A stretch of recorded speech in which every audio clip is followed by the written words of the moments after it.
À la une de l'actualité, une rencontre de haut niveau entre le chef de l'État, le président Alassane Ouattara, et Henri Konan Bédié, président du PDCI-RDA, au centre de la concertation de la situation sociopolitique en Côte d'Ivoire. Autre point de l'actualité, la mise en application des mesures relatives à la sécurité routière et à la gestion des postes de contrôle. Actualité sur le continent au Congo, 5000 personnes sont sans abri à Brazzaville après la série d'explosions qui a fait environ 200 morts et plus de 1000 blessés. Les secours s'organisent. Voilà pour le sommaire. Bonsoir et bienvenue à ce point complet de l'actualité en Côte d'Ivoire et à l'étranger. À la une de l'actualité nationale, la rencontre entre le chef de l'État, le président Alassane Ouattara, et le président du PDCI-RDA, Henri Konan Bédié. Les deux hommes ont fait le tour d'horizon de l'actualité sociopolitique dans notre pays. Le compte-rendu de Viviane Agnimin. Le président de la République est arrivé en fin de matinée, un peu après 11 heures, à la résidence de Cocody du président du PDCI, Henri Konan Bédié, qui est aussi le président de la conférence des présidents du RHDP, le Rassemblement des oufouettistes pour la démocratie et la paix. Les deux hommes se sont enfermés pour une longue concertation de près d'1 heure de temps. Il faut dire que certains grands sujets de l'heure sont pour le moment traités avec une grande confidentialité. Il s'agit notamment de la composition du nouveau gouvernement et du report ou de l'exécution de la promesse de campagne d'attribuer le poste de Premier ministre au PDCI. Au sortir de l'entretien et avant de quitter la résidence du président du PDCI, le président de la République a bien voulu dire quelques mots à la presse. Il a expliqué que sa visite au président Henri Konan Bédié est une visite tout à fait ordinaire, mais il a cependant admis que la question de la désignation du Premier ministre a été évoquée au cours des échanges. Je suis venu saluer mon aîné, le président Henri Konan Bédié, prendre de ses nouvelles. Et également, c'est une opportunité pour un échange sur la situation socio-politique du pays. Vous savez que j'ai effectué de nombreux déplacements ces temps-ci en France, à Abuja, à Cotonou. Donc depuis le début de l'année, c'est une opportunité de lui dire un peu comment les choses se passent, et lui dire que bien sûr le pays est en paix, la sécurité se renforce, le pays est en chantier également partout, et que les choses vont s'accélérer davantage dans les mois à venir. Et au plan politique, nous sommes heureux de constater que les élections législatives se sont bien déroulées. Nous avons regretté ensemble l'absence du Front populaire ivoirien, quoique il y a tout de même une dizaine de députés FPI qui ont participé au scrutin en tant qu'indépendants. Et donc voilà, c'était un échange sur la situation sociopolitique. Monsieur le Président de la République, on parle de plus en plus de la désignation d'un nouveau Premier ministre. Est-ce que vous en avez parlé avec le président Bédié? Oui, nous en avons parlé avec le président Bédié. Qu'est-ce que vous avez décidé? Ça, vous le saurez dans les prochains jours. Sollicité à son tour par les journalistes qui voulaient en savoir un peu plus, le président du PDCI a eu cette réponse. Je m'honore toujours des visites que me rend le président Alassane Ouattara. Ces occasions nous permettent de faire le point de la situation dans le cadre de notre politique de gouverner ensemble. Le poste de Premier ministre, ça revient au PDCI, c'est confirmé? Ça, vous le saurez dans les jours prochains. Le président de la République est reparti après 1 heure de présence à la résidence du président Henri Konan Bédié, et même si rien n'a fusé de leur entretien, on a encore une fois senti un accord tacite sur toute la ligne entre les deux hommes. En image, la traditionnelle séance de travail entre le chef de l'État et le Premier ministre. Après le conseil de gouvernement, Soro Guillaume s'est rendu au palais présidentiel où il a échangé avec le chef de l'État. Ensemble, ils ont passé en revue les grands dossiers qui seront examinés demain mercredi au Conseil des ministres. Avant de se rendre au palais présidentiel, le Premier ministre chef du gouvernement a accordé des audiences. La première à l'ambassadeur du Sénégal, la seconde a été accordée cet après-midi même à l'ambassadeur du Nigeria et au représentant spécial du président de la commission de la CEDEAO en Côte d'Ivoire. Le compte-rendu de Jean-Jacques Kwame. Le Premier ministre Soro Guillaume et le représentant spécial du président de la commission de la CEDEAO en Côte d'Ivoire ont évoqué la question de l'intégration économique et politique de l'espace régional. La CEDEAO, selon le représentant spécial du président de la commission en Côte d'Ivoire, est désormais présente à Abidjan pour la réussite de la mission du président en exercice de la CEDEAO. Nous sommes venus saluer le Premier ministre et pour lui dire que la CEDEAO est bien installée en Côte d'Ivoire et de lui demander l'encouragement pour qu'on puisse travailler.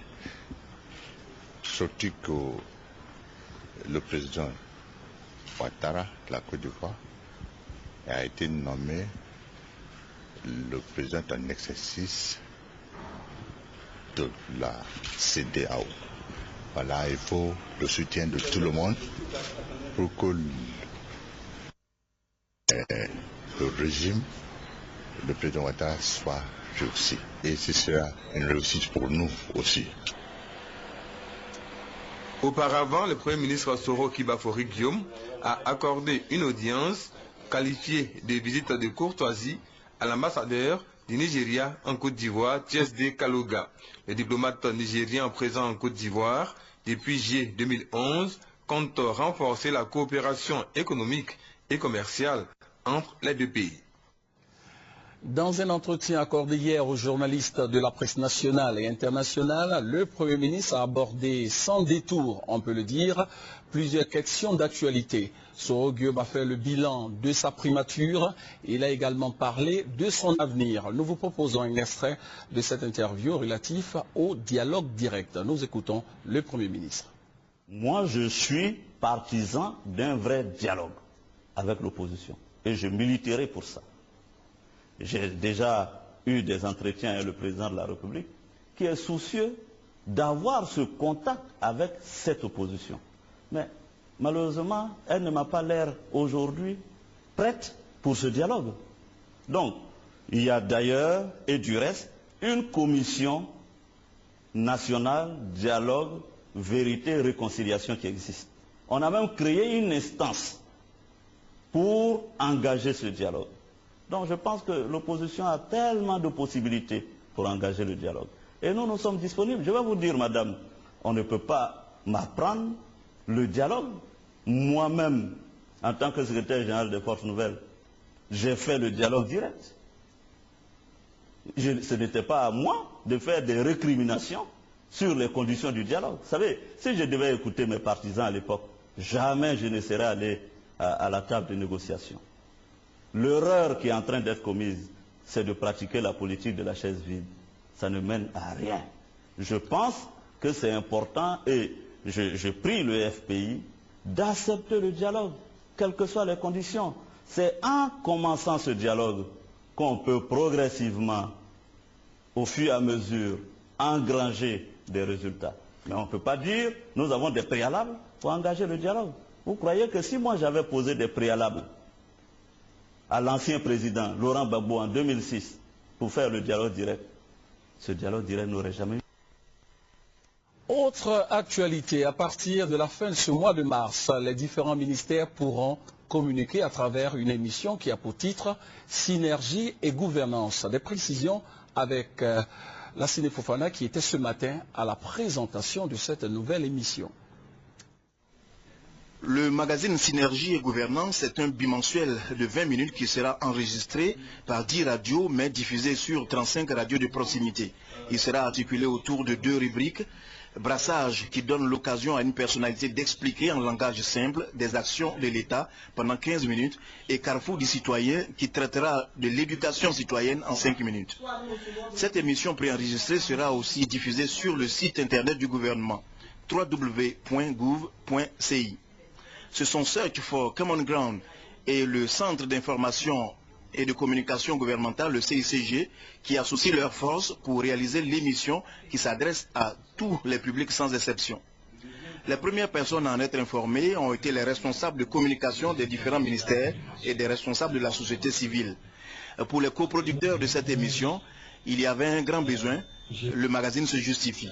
Cette émission va permettre ce rapprochement de la population aux décideurs. Et je crois que lorsqu'il y a ces rapprochements, lorsqu'il y a cet échange d'informations, ça rassure tout le monde, ça aide la population à savoir ce qui se passe et même ça les engage à participer, n'est-ce pas, dans la mise en œuvre de ces décisions. En fonction des problématiques qui sont posées, on choisit les moyens les plus efficaces pour permettre aux populations de s'informer sur ce que le gouvernement fait pour leur bien-être. Tout comme on essaie également de trouver des canaux pour aller au mieux, au plus près des populations pour recueillir leurs besoins. Emmanuel Noubissier, représentant la Banque mondiale, a salué l'initiative, il a encouragé et s'engage à appuyer la suite. Quant à Doucouré Lassine, représentant le Premier ministre, il pense que l'occasion est bonne, elle permettra aux autorités de donner les informations vraies au détriment des rumeurs. De la diplomatie à présent, le ministre de l'intégration africaine, Adama Bittogo, a accordé ce lundi, certainement le lundi, une audience au nouvel ambassadeur de Chine en Côte d'Ivoire, son excellence Zhang Yeging, au menu des échanges, la question du financement des projets d'interconnexion. Les échanges entre l'ambassadeur de la République de Chine en Côte d'Ivoire et le ministre de l'intégration africaine, Adama Bittogo, ont porté principalement sur les projets d'interconnexion électrique et ceux de la voie ferroviaire en zone CEDEAO. Selon le diplomate chinois, la Côte d'Ivoire a besoin d'être soutenue dans la réalisation de grands projets de développement en période post-crise. La Côte d'Ivoire est un pays très important dans la sous-région. Donc il est de mon devoir de développer davantage les relations bilatérales. Non seulement les relations bilatérales entre la Chine et la Côte d'Ivoire, mais aussi il faut développer une relation plus intense entre la Chine et la CEDEAO. L'engagement de la République chinoise aux côtés de la Côte d'Ivoire est fort apprécié par Adama Bittogo, ministre de l'intégration africaine de Côte d'Ivoire. Pour lui, cette assistance va permettre à la Côte d'Ivoire d'atteindre ses objectifs dans les domaines de l'électrification rurale et sous-régionale. La Chine et la Côte d'Ivoire entretiennent d'excellentes relations depuis une trentaine d'années. Au-delà des relations bilatérales, à la Chine et la Côte d'Ivoire de recenser, d'identifier des projets pour lesquels la Chine pourrait donc venir nous accompagner dans la reconstruction de notre pays. Plus de 35 hommes d'affaires et investisseurs chinois vont séjourner en Côte d'Ivoire du 20 au 25 mars prochain. Ils viennent prendre connaissance du terrain et échanger avec les autorités du pays pour les financements des projets de développement. 20 millions de dollars sont annoncés à cet effet. Faisons maintenant une escale au sein des corps habillés. Le ministre délégué à la Défense s'est rendu sur l'axe Abidjan-Yamoussoukro pour annoncer des mesures relatives à la sécurité routière et à la gestion des postes de contrôle. Des précisions avec Abou Sanogo. Première mesure prise, l'interdiction de stationnement des véhicules de transport de marchandises sur le bas-côté de l'autoroute du Nord, juste avant le corridor de la GESCO. Ces véhicules qui créent à cet endroit un rétrécissement de la voie ont jusqu'au 31 mars 2012 pour se trouver un autre espace.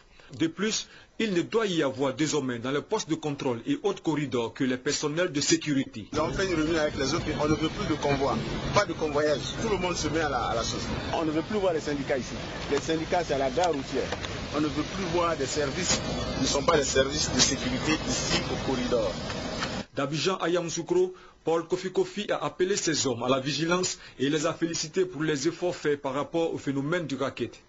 À ce niveau précis, le ministre délégué à la Défense a révélé qu'une étude menée par le ministère du Commerce a montré que le niveau du racket a sensiblement baissé puisqu'il est passé pour les véhicules de transport de bétail de 445 000 francs à 75 000 francs en moins d'un an. C'est pourquoi il a encouragé l'ensemble des agents à faire en sorte que cette pratique soit bientôt un mauvais souvenir. Sur tout le tronçon, les véhicules en surcharge n'ont pas échappé à la vigilance de Paul Kofi Kofi qui a dit la détermination du gouvernement à mettre fin au comportement de ce transporteur véreux, responsable de plusieurs accidents sur les routes ivoiriennes. Le chef d'état-major général Soumaïla Bakayoko était dans la région de Bouaké dans le cadre de la lutte contre l'insécurité. Il a installé plusieurs compagnies et détachements chargés de mettre fin aux activités de coupeurs de route. C'est le commandant Chérif Ousmane qui a été désigné à la tête du centre des opérations. Compte rendu Mamadou Kouassi à Boussanogo pour le commentaire. Commandant Chérif Ousmane, ex-responsable du groupement tactique 3 de Bouaké, retourne sur ses bases avec une nouvelle mission. Appuyer les différentes forces en place dans la région du Béké pour lutter efficacement contre l'insécurité et singulièrement contre le phénomène de coupeurs de route. 3 semaines après l'installation de la compagnie de lutte contre le coupeur de route, elle est confrontée à des problèmes. Manque de moyens de retransmission, insuffisance de moyens d'intervention et de mobilité. C'est l'exposé qui a été fait au général de division Soumaïla Bakayoko, chef d'état-major général des forces républicaines du Côte d'Ivoire. En retour, le général et les différents chefs de corps et commandants d'unités ont redéfini de nouvelles stratégies pour éradiquer le phénomène de coupeurs de route et aussi assurer la sécurité dans les localités de la région du Béké. Le général de division Soumaïla Bakayoko a invité ses hommes à l'union et à la persévérance. Il affirme que le commandant Chérif Ousmane vient en renfort pour sa maîtrise de l'aspect sécuritaire de la région du Béké. Après les échanges au 3e bataillon de Bouaké, le chef d'état-major général des forces républicaines du Côte d'Ivoire et sa délégation ont rencontré les responsables locaux de l'ONUCI. Le général Soumaïla Bakayoko est allé demander l'appui du détachement pakistanais de l'ONUCI basé à Bouaké dans la mise en œuvre de l'opération Zidra, opération de lutte contre les coupeurs de route.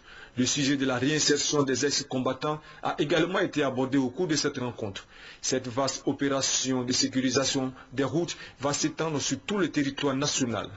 Il faut rappeler que depuis quelques mois, l'insécurité a repris forme dans la région du Béké, mettant en mal les activités socio-économiques.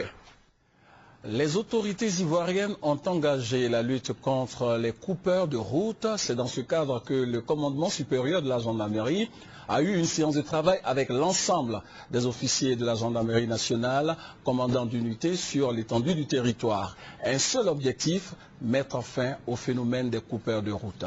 Ali Diarasouba. La salle de conférence générale Omar Ndao a affiché pleine à cette rencontre initiée par le commandant supérieur de la gendarmerie nationale, le général de brigade Kwasi Kwaku Gervais.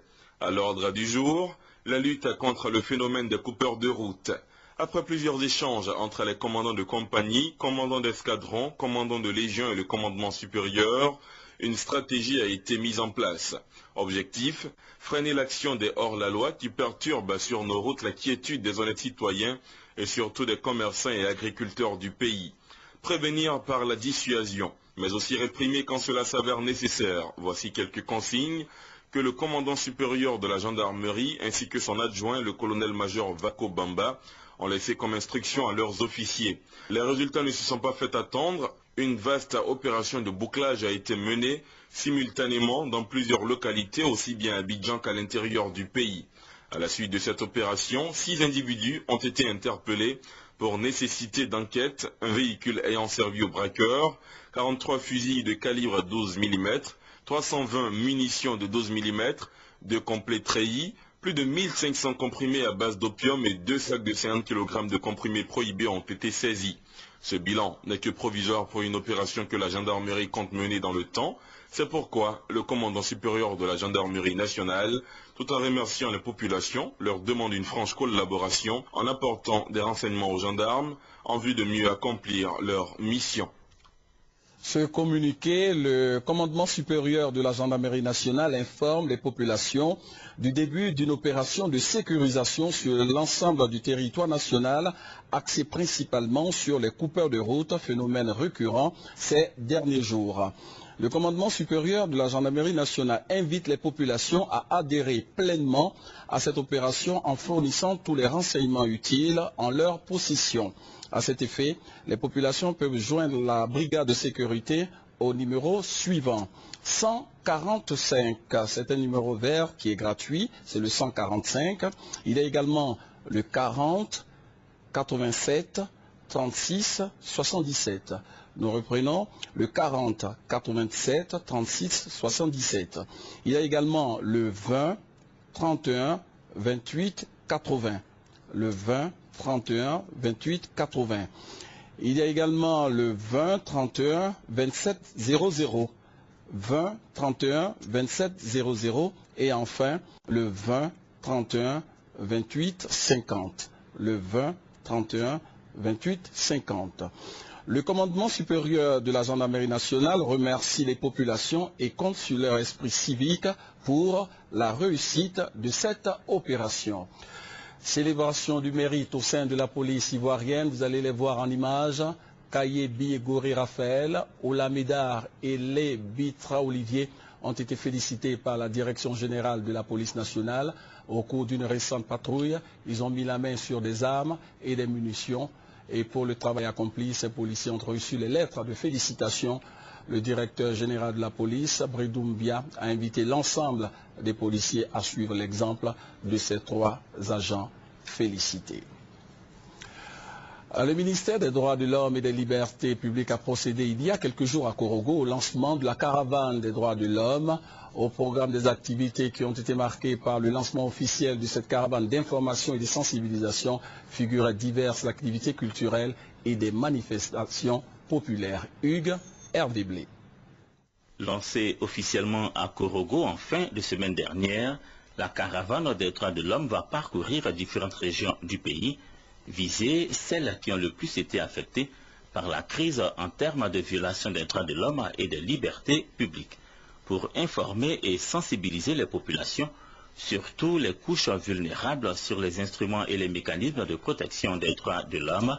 Différentes activités de proximité étaient au programme de l'étape de Korogo. Nous avons voulu dire aux populations que aussi bien notre constitution que les textes internationaux relatifs aux droits de l'homme ratifiés par la Côte d'Ivoire disposent en leur sein d'un certain nombre de droits garantis. Et il était bon que les populations soient informées de ces droits-là et qu'à l'occasion de leur violation, ils puissent donc pouvoir obtenir réparation. Pour satisfaire les nombreuses préoccupations des visiteurs des espaces info, tout le ministère des Droits de l'Homme et des Libertés publiques était mobilisé. En tête, le ministre Agnenema Koulibaly, directement sollicité par les populations, à qui il n'a pas manqué d'apporter les éclairages nécessaires, comme ici à la gare routière de Koko, à la satisfaction de ses hôtes. Je suis contente de ce qu'on vient de m'expliquer. Je suis très mieux protégée pour le droit de l'homme. Je ne savais pas ce que c'est que le droit de l'homme. Et aujourd'hui, j'en sais quelque chose dedans. Donc, je dois bien me conduire. Le fait que ce soit venu, c'est déjà bon. C'est un grand pas. Ça montre que la Côte d'Ivoire avance et que les droits de l'homme, bon, ça peut gagner la Côte d'Ivoire du jour au lendemain. La caravane des droits de l'homme a une initiative appréciée par la population qui, par moments, a marqué sa satisfaction par des dons bien symboliques, comme celui de cette vendeuse d'arachides, ou en participant au tournoi de Maracana entre différentes équipes de la ville et aux activités culturelles au programme de l'étape de Korogo, la première de la caravane de sensibilisation au respect des droits de l'homme et des libertés publiques en Côte d'Ivoire. À 4 mois des examens de fin d'année, l'école est prise en otage à Bouaké. Sur place, le système éducatif est fortement perturbé ces derniers temps par des arrêts de travail des enseignants. Ces enseignants grévistes parlent de promesses non tenues par le gouvernement. Un appel à l'apaisement a été lancé par les responsables du lycée moderne de Bouaké. Sur place, Charles Tatou. Plusieurs établissements scolaires publics de la région de Bouaké ont fermé leurs portes depuis lundi. À l'origine de cette fermeture, une grève des redéployés de l'administration qui réclament des arriérés de primes d'incitation et d'installation promises par l'État sous l'ancien régime. Cette revendication, quoique légitime, cause du tort aux élèves du primaire et du secondaire, du fait de la méthode utilisée par les leaders du mouvement des grévistes qui ont pris en otage l'école du secteur public, empêchant les enseignants, surtout ceux non concernés par leur grève, de dispenser les cours. Au niveau de l'éducation, nous sommes les plus nombreux. Sinon, quand vous allez au tourisme, c'est fermé. Quand vous allez à l'agriculture, c'est fermé. Au niveau du CHU, ils sont astreints à un service minimum. Ce n'est pas le cas pour l'éducation nationale. Au total, plus de 150 000 primériens et collégiens du public voient leur année scolaire très menacée. Cette situation inquiète également les chefs d'établissement et les parents d'élèves. Une semaine entière qu'on va perdre, alors qu'on a déjà perdu 3 jours déjà, c'est un peu difficile. Donc l'objectif, c'est d'améliorer les résultats scolaires. Comme ils sont souvent violents, ils nous ont demandé de partir. Donc on a fait partir les enfants pour éviter qu'il y ait des casses. En tout cas, nous leur demandons pardon de penser à ces enfants qui sont l'avenir de ce pays. Nous sommes dans une phase de réconciliation. Il faut que chacun fasse un sacrifice. Ça nous plaît parce qu'on a dépensé pour rien. Aujourd'hui, on a des enfants qui sont en classe d'examen. On passe une semaine à la maison sans rien faire. Pour l'heure, une solution est attendue afin de permettre la réouverture des salles de classe du public dans la région de Beké. Toujours dans le domaine de l'éducation, le service autonome pour l'encadrement a organisé un atelier sur la production des données statistiques dans des établissements privés en Côte d'Ivoire. L'atelier avait pour objectif d'améliorer la collecte des données statistiques et de maîtriser le nombre d'élèves inscrits par an dans les écoles privées au plan national. Compte rendu, Doigt des Laser, Marie-Laure Ngouran pour le commentaire. Mettre à disposition un outil performant de gestion pour un fonctionnement qualitatif des établissements privés. C'est l'objectif du service autonome pour l'encadrement des établissements privés de Côte d'Ivoire, SAEP. Ce séminaire, dont le thème est la production des données statistiques comme un outil de pilotage pour un enseignement privé de qualité, devra permettre aux correspondants régionaux du SAEP de s'enquérir des informations utiles en vue d'améliorer la collecte et le traitement des données statistiques sur les écoles privées. Il y a un recensement à faire au niveau des établissements qui existent sur le territoire et également un recensement au niveau des élèves par établissement. Ceci est important dans la mesure où toute décision au niveau du ministère de l'Éducation nationale ne peut reposer que sur des statistiques fiables. L'initiative est appréciée par les acteurs du milieu scolaire privé. Ils s'engagent à s'impliquer davantage dans cette vision du service autonome pour l'encadrement des établissements privés afin de maîtriser les effectifs d'élèves dans leurs établissements. Il faut réhabiliter l'école. Et surtout qu'on parle des écoles clandestines, et c'est des écoles qu'il faut vraiment fermer. Parce qu'aujourd'hui, ça fait qu'on n'arrive pas à contenir les effectifs réels même et des statistiques du ministère de l'Éducation nationale.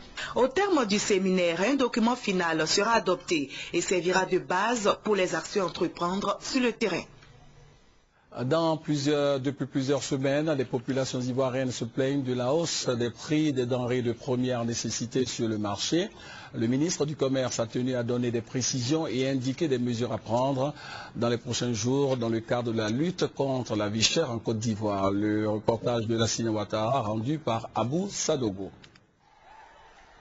Les populations se plaignent chaque jour de la cherté de la vie.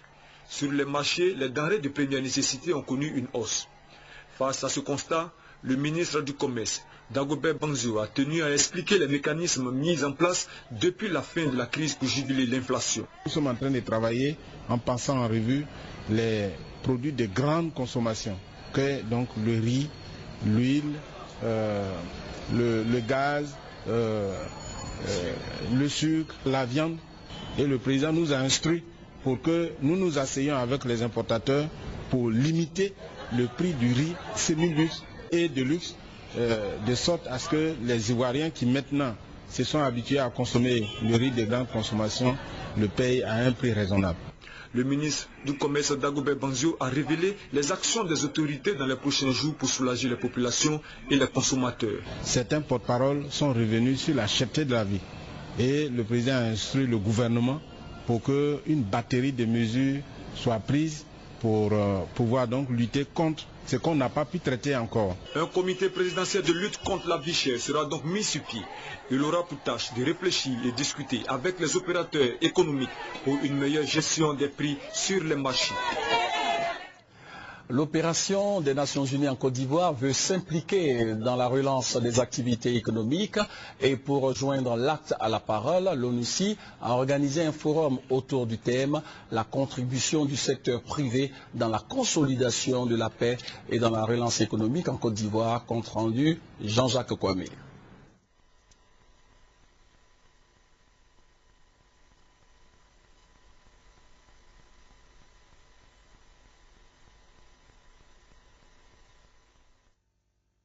Les conditions pour permettre au secteur privé, créateur de richesses et d'emplois, de jouer pleinement son rôle de locomotive dans le processus de reconstruction et de consolidation de la paix en Côte d'Ivoire.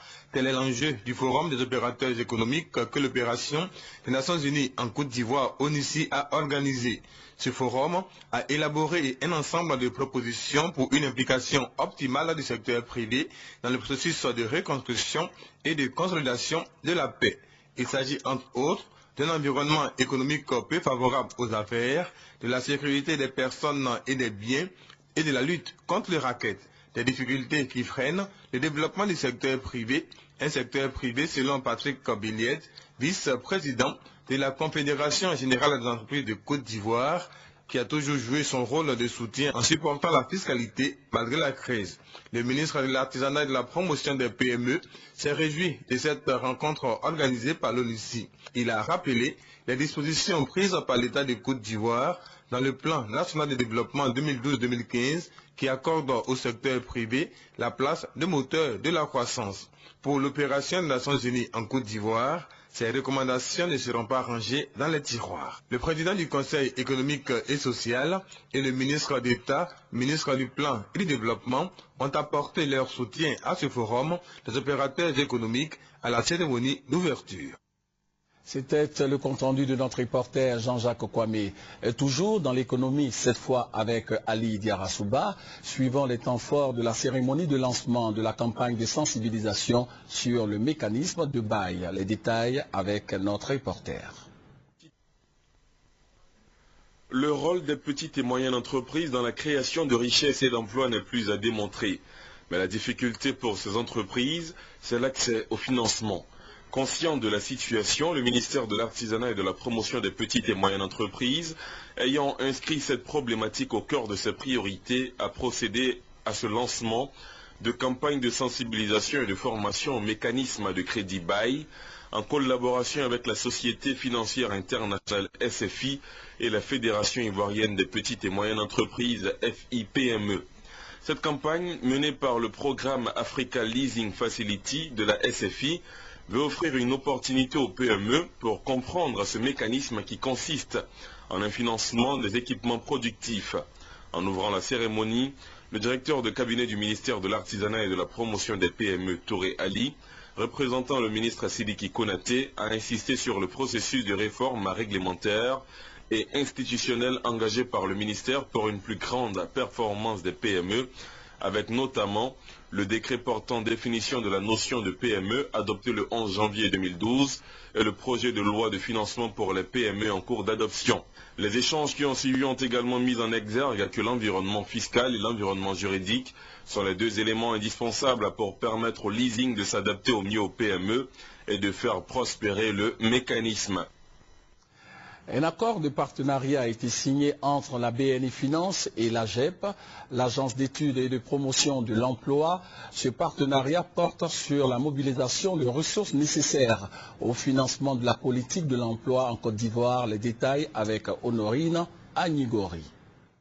Pour l'AGEP, l'Agence d'études et de promotion de l'emploi, cet accord de partenariat signé avec la Banque nationale d'investissement BNI Finance vise à s'appuyer sur son réseau de partenaires. Ce réseau participera avec elle à la réussite de sa mission d'accompagnement à l'insertion professionnelle des sans-emploi. Cette convention nous permet d'avoir une capacité d'action pour pouvoir nous organiser, pour permettre à tous ceux qui travaillent et qui sont mal occupés dans le secteur informel pour pouvoir se trouver la perspective dans un emploi formel, un emploi décent. Le directeur général de la BNI Finance a rassuré de ce que cette cérémonie, qui est l'aboutissement de 2 années de collaboration avec la JEP, leur permettra de faire des exploits dans le domaine de la création d'emplois. BNI Finance a été séduit par le projet de la JEP en matière de redynamisation de l'emploi en Côte d'Ivoire. Il était donc normal de nous mettre aux côtés de la JEP de façon à compléter la JEP aussi bien dans la structuration des projets que dans la mobilisation des ressources.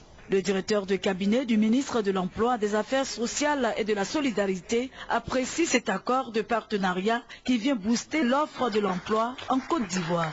La signature de cette convention de partenariat permet de mobiliser des ressources, permet d'apporter une réponse en termes d'encadrement structurel des jeunes demandeurs initiateurs de projets, permet donc en définitive de contribuer à apporter des solutions en matière d'emploi. La JEP a pour mission essentielle l'accompagnement à l'insertion professionnelle de la population active au chômage. Cette mission comporte 2 volets, l'accompagnement dans l'emploi salarié et l'accompagnement dans le taux-emploi. Parlons maintenant de développement local. Les cadres de la nouvelle commune de Tiedo, dans le département de Tanda, veulent le développement économique et social de leur commune. Ces cadres ont donc initié un séminaire de réflexion qui avait pour objectif de jeter les bases d'une gestion rentable de la nouvelle commune. Nouvelle commune depuis 2007, Tiedo, dans le département de Tanda, veut amorcer un développement harmonieux. C'est l'objectif de la mutuelle Zombaya de Tiedo.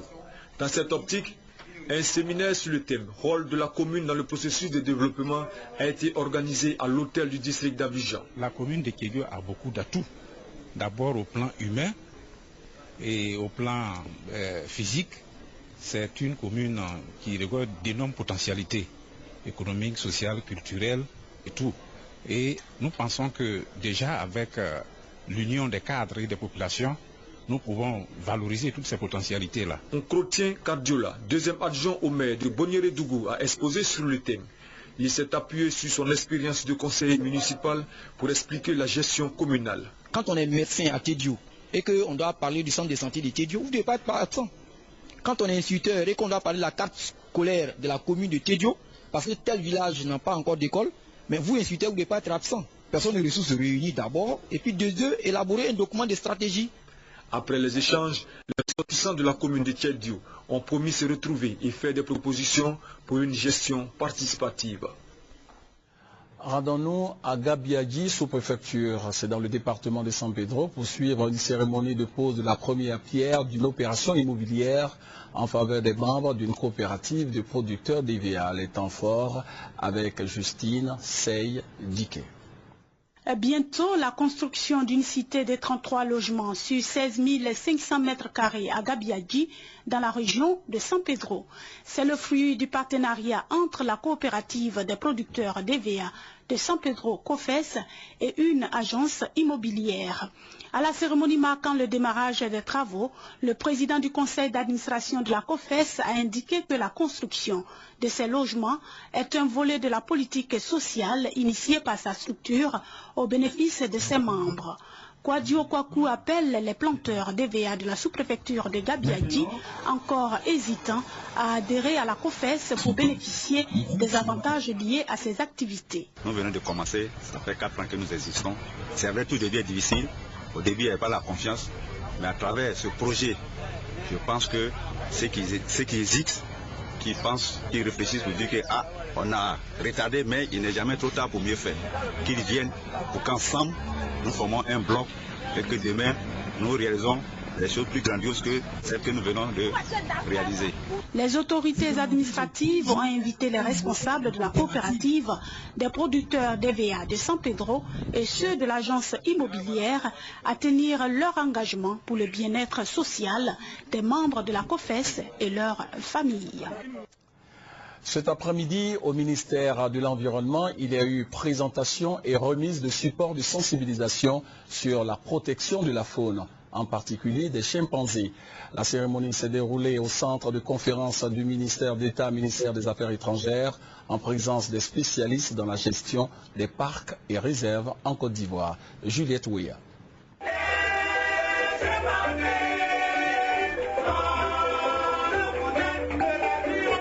La prestation scénique de cette troupe est suggestive. En effet, la population des chimpanzés, à l'instar de nombreuses espèces animales, est en régression, passant de 600 000 à moins de 200 000 bêtes à ce jour.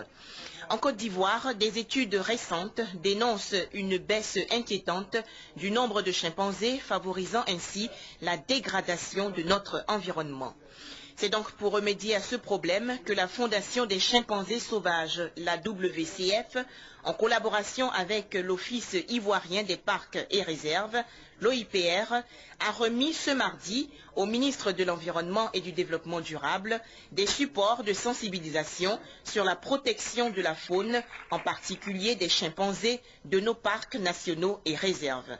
Cette entreprise, pour aboutir à un changement de comportement des populations, reçoit l'assentiment du ministre de l'Environnement et du Développement durable, Dr Alakwadio Rémy. Je saisis la présente occasion pour renouveler toute la reconnaissance du gouvernement ivoirien pour toutes vos actions en faveur de la protection durable des parcs et réserves naturelles de Côte d'Ivoire. Les experts unanime à reconnaître que plus un animal nous est biologiquement proche, tel le chimpanzé, plus il est important de le protéger. Un volet santé à présent. Sachez que chaque année, des milliers de personnes meurent des suites de complications dues au diabète.